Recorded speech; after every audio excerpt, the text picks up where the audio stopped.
What's up boys, it's Ash here and welcome back to a brand new video. In today's video guys, we've got some custom tactics and player instructions for the best formation in FIFA 23, the 4-3-2-1. But just before we get started guys, I'd very much appreciate it if you could drop this a thumbs up as it does really help me out. It's team of the season, so if you guys need any coins, make sure you check out MMOXP.com. Their link is down in the description. They're fast, cheap and reliable, and if you use my code Rema, you can get yourself a nice 5% discount. Alright then guys. So starting off with the custom tactics, for the defensive style, I like to have this on balance. This is the same with every formation really, and the reason I do this is because it gives you the best control over your defense. So when you need to be aggressive and press, you're able to do that, and then when you want to drop off, be a little bit more passive, you are also able to do that. So balance does give you the control, and it allows you to be a lot more varied in your defense compared to the other settings. Moving on to the width guys, I'm liking 35 at the moment. It's quite a bit lower than what I would normally use, I'd say,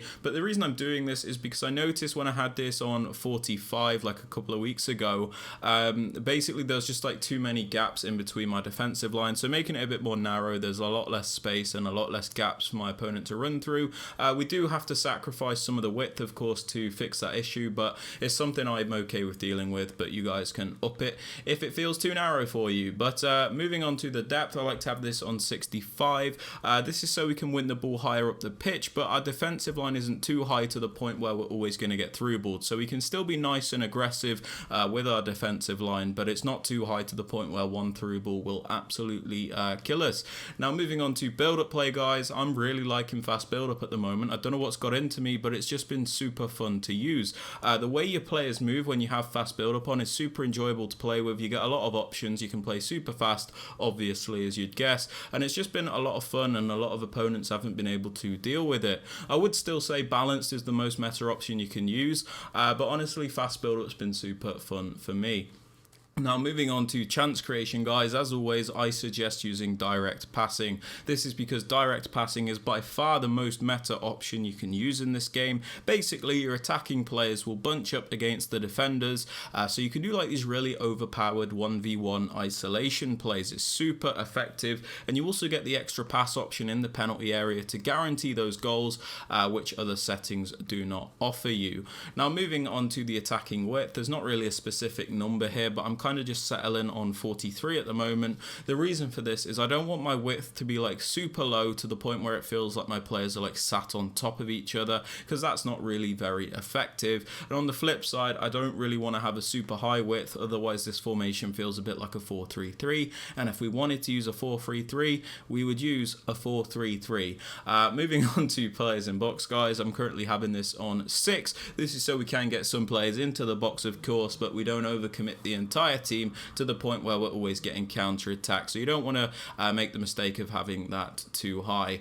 As for corners and free kicks, I have these both on 1 because there is a corner kick routine that I use which requires it to be on 1. Link to that in the top right hand corner of the screen guys. Now, moving on to the players you want to use guys, in the striker position, I suggest going for a nice well-rounded striker. The reason for this is you have to compensate for the fact that there's one striker instead of 2 in this formation. So where you could get the balance between the 2 strikers in a 2-striker formation, you have to get that all in one player in a 1-striker formation. So I suggest going for a player that could shoot on either foot, maybe like the 5-star weak foot, somebody that has good dribbling and ball control, and somebody that can even pass, because honestly the more complete this player is, the better the formation in my opinion.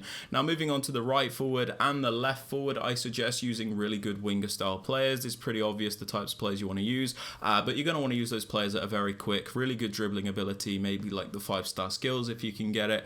You really don't have to worry about like their defensive stats, but you're going to want to make sure you're using like really good winger style players in these positions.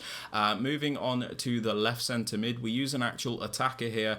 This is because he's not actually going to have to play as a centre mid in game. Don't worry, the player instructions will make more sense of this, but you can use an actual attacker here, somebody with like really good pace and shooting and stuff like that. You really don't have to worry about their defensive stats, so you could use like an Mbappe, an Alawaran, an Neymar, basically anyone that you want in this position. Moving on to the middle centre mid, we like to go for a more defensive minded player. This is somebody that's going to stay back, break up the play and make sure we're really good defensively. So you're going to want somebody with a medium medium high work rate if you can get it, as you get the maximum contribution in defense and then not too bothered about going forward.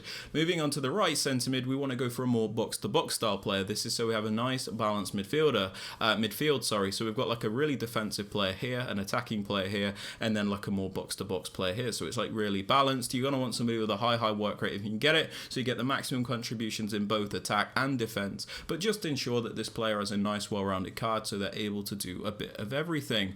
Moving on to the left back and the right back, I go for a balance between the two. So in my left back position, I've got Roberto Carlos, who I use in a more attacking role at times, so I like to use a more attacking fullback here. And then in the right back position, I like to go for a more defensive minded player. That's just something I like to do, but you guys could use two attacking fullbacks or two defensive fullbacks if you like. As for the centre backs, these need to be those full meta players, the players with really good pace, a medium high work rate, really good physicality and decent height most of the time. Kunde is a bit of an exception there, but yeah, just make sure you're using full meta defenders, as it's super important in this game. The goalkeeper really doesn't matter because they're all trash. Now, moving on to the player instructions, guys. On the striker, we have him on stay central and mixed attack. We have him on stay central because we don't want him drifting out into the wider areas, especially since he's our only striker. We need him to be in the correct position, so we want him to stay central so he's always there when we need him. We also have him on mixed attack as opposed to get in behind, because when you have them on mixed attack, you get a lot more out of the player. They get more involved in the build-up. They do sometimes make those runs in behind,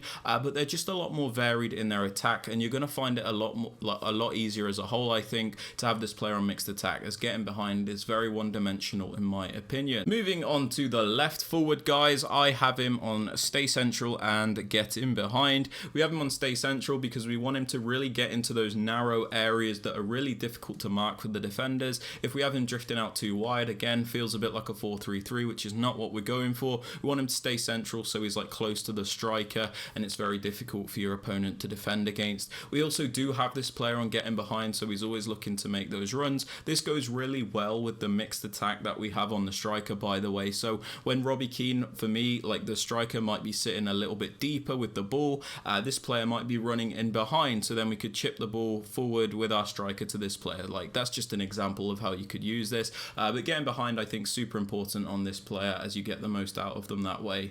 Moving on to the right forward, I have him on comeback on defense. The reason for this is it makes it defend in a 4-4-2 shape. The reason we want to defend in a 4-4-2 as opposed to the 4-3-2-1 is because it is a much better defensive formation. That extra player in midfield means you've got really good coverage of the narrow and wide areas, and it's very difficult for your opponent to attack that way.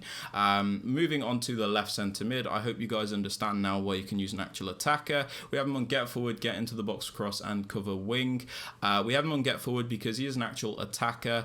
We have him on get into the box for cross, so he's not hesitant to get into the penalty area, as we want him to be as attacking as possible. And then we have him on cover wing, so he does defend as a left mid in the 4-4-2 shape. So the way this works then is the defenders are all the same, the back four is the same, and then in my case, Havertz would be the left mid, Casemiro the left centre mid, Modric the right centre mid, and Rafinha the right mid. This is why I said you don't actually have to use a defensive player in this position, because when you're defending, they're not actually in the centre mid spot. Moving on to the middle centre mid, the more defensive minded player, we have him on stay back while attacking, stay on the edge of the box cross and cover centre. We have him on stay back because he's defensive. We have him on stay on the edge of the box cross, so in case he does get a mind of his own and starts charging forward, he won't commit into the penalty area. And then we have him on cover centre, so he does defend as one of the centre mids in the 4-4-2 shape. As for the right centre mid, the more box to box player, we have him on the default settings and cover centre. We don't really want to restrict this player, so we kind of just let him do his own thing. And then we have him on cover centre, so he does defend as one of the centre mids. Moving on to the left back, we have him on balance attack and overlap. This is so we can add an extra width to the attack, because the 4-3-2-1 is obviously narrow, so sometimes it's really useful to have that wider option, which is why I have one of my fullbacks on balanced overlap. As for the right back, my more defensive fullback, I have him on stay back and overlap. This is so we always have at least 3 defenders back, but if we do send him on a run forward, he'll make the overlapping runs. As for the centre backs and the goalkeeper, these are on the default settings and I do not touch them. But yeah, guys, they're my custom tactics and player instructions for the 4-3-2-1. If you have enjoyed, please be sure to drop this a thumbs up, sub to the channel if you are new, and don't forget to turn on notifications. And with all that aside, guys, I hope you have a great rest of your day, and I'll catch you all in the next one. Peace.